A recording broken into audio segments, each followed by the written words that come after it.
Shares mutual fund में invest करना आसान है। मोबाइल उठाया, लास्ट 3 इयर्स का बेस्ट फंड देखा और एक क्लिक में invest, easy money. I will earn huge money by doing this. Sneha, calm down. Past performance देख के स्कीम में इन्वेस्ट करना स्वास्थ्य के लिए, वेल्थ क्रिएशन के लिए हानिकारक है। एक बात बताओ, अगर गूगल पे तो सब मेडिसिन की इंफॉर्मेशन अवेलेबल है, तुम बीमार पड़ती हो तो क्या खुद मेडिसिन सर्च करके ले लेती हो? नो मैम, डॉक्टर के पास जाती हूँ और उन्होंने जो मेडिसिन दी वही लेती हूँ। और एक बार, अगर कोई लीगल केस है तो क्या खुद फाइट करती हो? जज तो तुम्हें कोर्ट में खड़ा भी नहीं होने देंगे क्योंकि you are not professionally qualified. So if you don't medicate yourself, you don't fight your own case, then what's the fascination around trying to manage your own money? I beg to differ.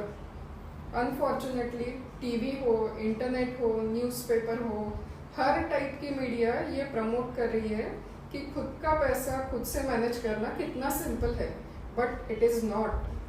Trust me. तो ma'am, financial planning का actual meaning क्या होता है?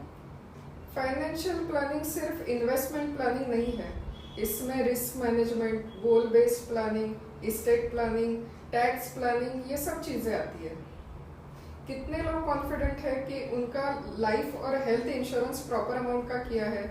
बहुत कम लोग हैं जो insured है, और जो है वो भी अंडर इंश्योर्ड है। इंश्योरेंस में हमने सही इंश्योरेंस चूज किया है, ये कैसे पता चलेगा?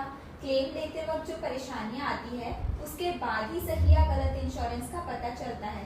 तब तक तो सस्ता प्लान ही अच्छा लगता है। और क्या फैमिली को पता होता है कि क्लेम कैसे सेटल किया जाता है? जाने वाला तो चला जाता है, बट फैमिली को क्लेम सेटलमेंट में बहुत सफ़र करना पड़ता है।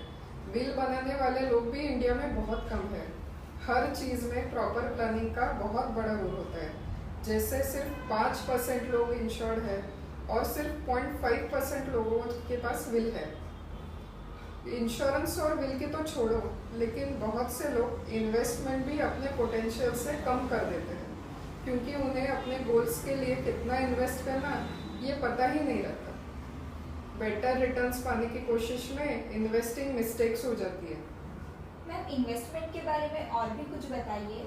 इंडिया में 1500 plus mutual fund schemes, 400 plus PMS, 200 plus AIFs, 500 plus NCDs, bonds, 100 plus FD option और भी बहुत सारे इन्वेस्टमेंट प्रोडक्ट्स हैं। इनमें से कैसे चूज करेंगे?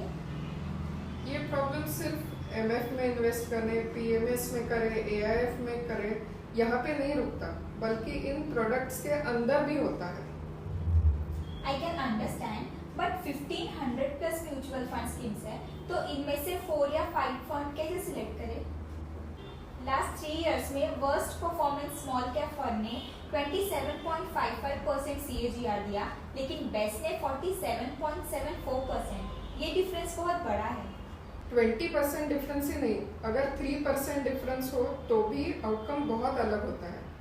जैसे 50,000 की SIP 25 साल में 12% के रिटर्न्स पे 8.5 करोड़ बना देती है। अगर वही SIP 15% रिटर्न्स जनरेट करती है तो 13.7 करोड़ का अमाउंट बन जाता है, मतलब 5.2 करोड़ का फर्क। Oh wow, and what about index fund? Index funds ये प्रॉब्लम का सॉल्यूशन नहीं है क्योंकि एसेट एलोकेशन कैसे करना चाहिए ये कॉमन मैन को पता ही नहीं रहता। 100 से भी ज़्यादा इंडेक्स फंड्स और ETFs है।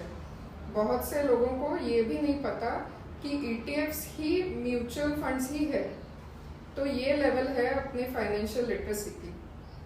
मान लो किसी को ये सारा फाइनेंशियल विजडम है, फिर भी वेल्थ मैनेजमेंट में इन्वेस्टमेंट मैनेजमेंट का रोल बहुत कम रहता है, मगर बिहेवियरल मैनेजमेंट का बहुत बड़ा रोल होता है। जैसे कि गिरते मार्केट में संयम रखना, चढ़ते मार्केट में लालच पे काबू रखना, ये बहुत डिफिकल्ट होता है। एक बात बताओ, क्या तुम अपने इन्वेस्टमेंट को 25 साल तक होल्ड करोगे? लोग हमेशा बोलते हैं अगर मैंने ये स्टॉक खरीदा होता 10,000 क्वांटिटी में तो अभी तक मेरे पास 100 करोड़ रुपए होते। लेकिन कितने लोग अपने इन्वेस्टमेंट को इतने लंबे समय तक होल्ड कर पाते हैं? टू समराइज, इन्वेस्टमेंट करना आसान नहीं है, फैसिनेट होने से बचे। बहुत कम लोग ये जानते हैं कि इक्विटी मार्केट से वेल्थ कैसे बनाई जाती है, और जो जानते हैं उनको समय नहीं होता।